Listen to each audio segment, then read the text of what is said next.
कर्नाटक के कोडगु जिले के बसवनहल्ली बस्ती कैंप के निवासी 35 वर्षीय कुबारा सुरेश अब जेल से रिहा हो चुके हैं। साल 2021 में उन्हें अपनी पत्नी मल्लिगे की हत्या के झूठे आरोप में गिरफ्तार किया गया और 3 साल से ज़्यादा तक जेल में रखा गया। सितंबर 2024 में जमानत मिलने के बावजूद 1 लाख रुपए ना होने के कारण उनकी तुरंत रिहाई ना हो सकी। 1 अप्रैल 2025 को उनकी पत्नी मल्लिगे को मेडिकेरी में उनके प्रेमी के साथ जिंदा देखा गया। सुरेश ने इसका वीडियो सबूत के तौर पर पुलिस और अदालत को दिया। 2 अप्रैल को सुरेश की पत्नी मल्लिगे ने अदालत में इस बात को स्वीकार किया कि वो 2020 से अपने प्रेमी के साथ रह रही थी, जिसके बाद सुरेश को बेगुनाह साबित करके अब रिहा कर दिया गया है।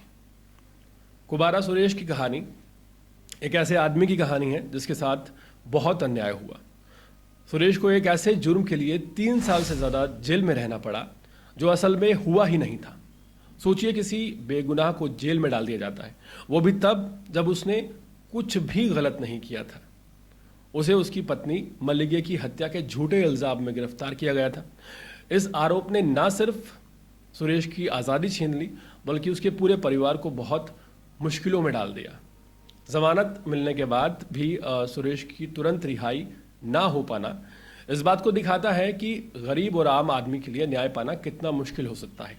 1 लाख रुपए की जमानत की रकम उनके लिए, एक आम आदमी के लिए बहुत बड़ी थी।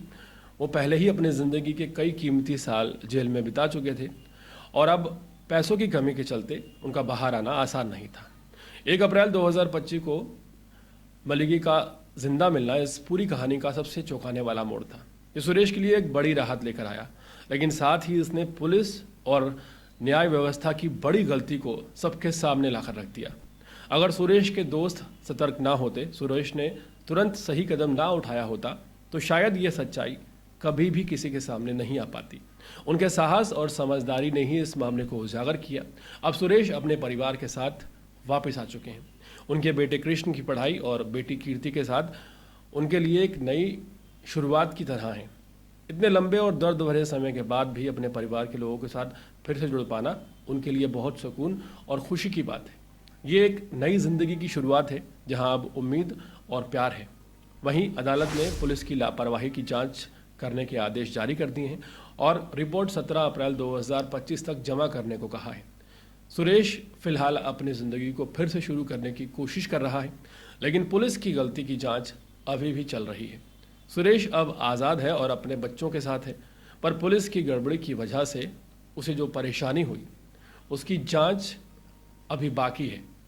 सुरेश फिर से अपनी ज़िंदगी पटरी पर लाने की पुरजोर कोशिश कर रहे हैं, लेकिन जो ज़ख्म पुलिस की गलतियों ने दिए हैं वो इतनी आसानी से नहीं भरने वाले। उनकी कहानी हमें याद दिलाती है कि इंसाफ की लड़ाई कितनी मुश्किल हो सकती है और कैसे एक इंसान ने इतने बड़े अन्याय के बाद भी हार नहीं मानी। ये एक ऐसी कहानी है जिसमें इंसान की हिम्मत, सिस्टम की गलतियां और आखिरकार सच की जीत शामिल है। अब सबकी नज़र इस बात पर है कि पुलिस जांच में आगे क्या निकल कर आता है और सुरेश और उनके परिवार के लिए आने वाले दिन कैसे साबित होंगे। ये तो नहीं कहा जा सकता, लेकिन ये घटना फिर से ये याद दिलाती है कि मर्द को भी दर्द होता है, बेशक अकेले में वो भी रोता है। जब वो ये महसूस करता है कि बेगुनाह होने के बावजूद पूरा सिस्टम उसके खिलाफ होता है और दूसरी तरफ महिलाएं किस तरह से कानूनों का दुरुपयोग कर रही हैं। पूरे देश में ये बड़ा मैटर बनता जा रहा है। जेंडर इक्वलिटी लॉ की मांग हो रही है और बार बार कहा जा रहा है कि महिलाओं के द्वारा कानून का दुरुपयोग किया जा रहा है, लेकिन सिस्टम जस का तस है। ऐसे सैकड़ों मामले रोज़ सामने आते हैं जिसमें कुबारा सुरेश जैसे कई ऐसे लोग हैं जो बेवजह या तो जेल में हैं और या फिर उनकी ज़िंदगी जीते जी नर्क बन चुकी है। इस पूरे मामले पर आपकी राय क्या है, कमेंट सेक्शन में ज़रूर बताएं और इसी तरह के अपडेट्स जुड़े रहने के लिए देखते रहिए अर्पण न्यूज़। बहुत बहुत शुक्रिया।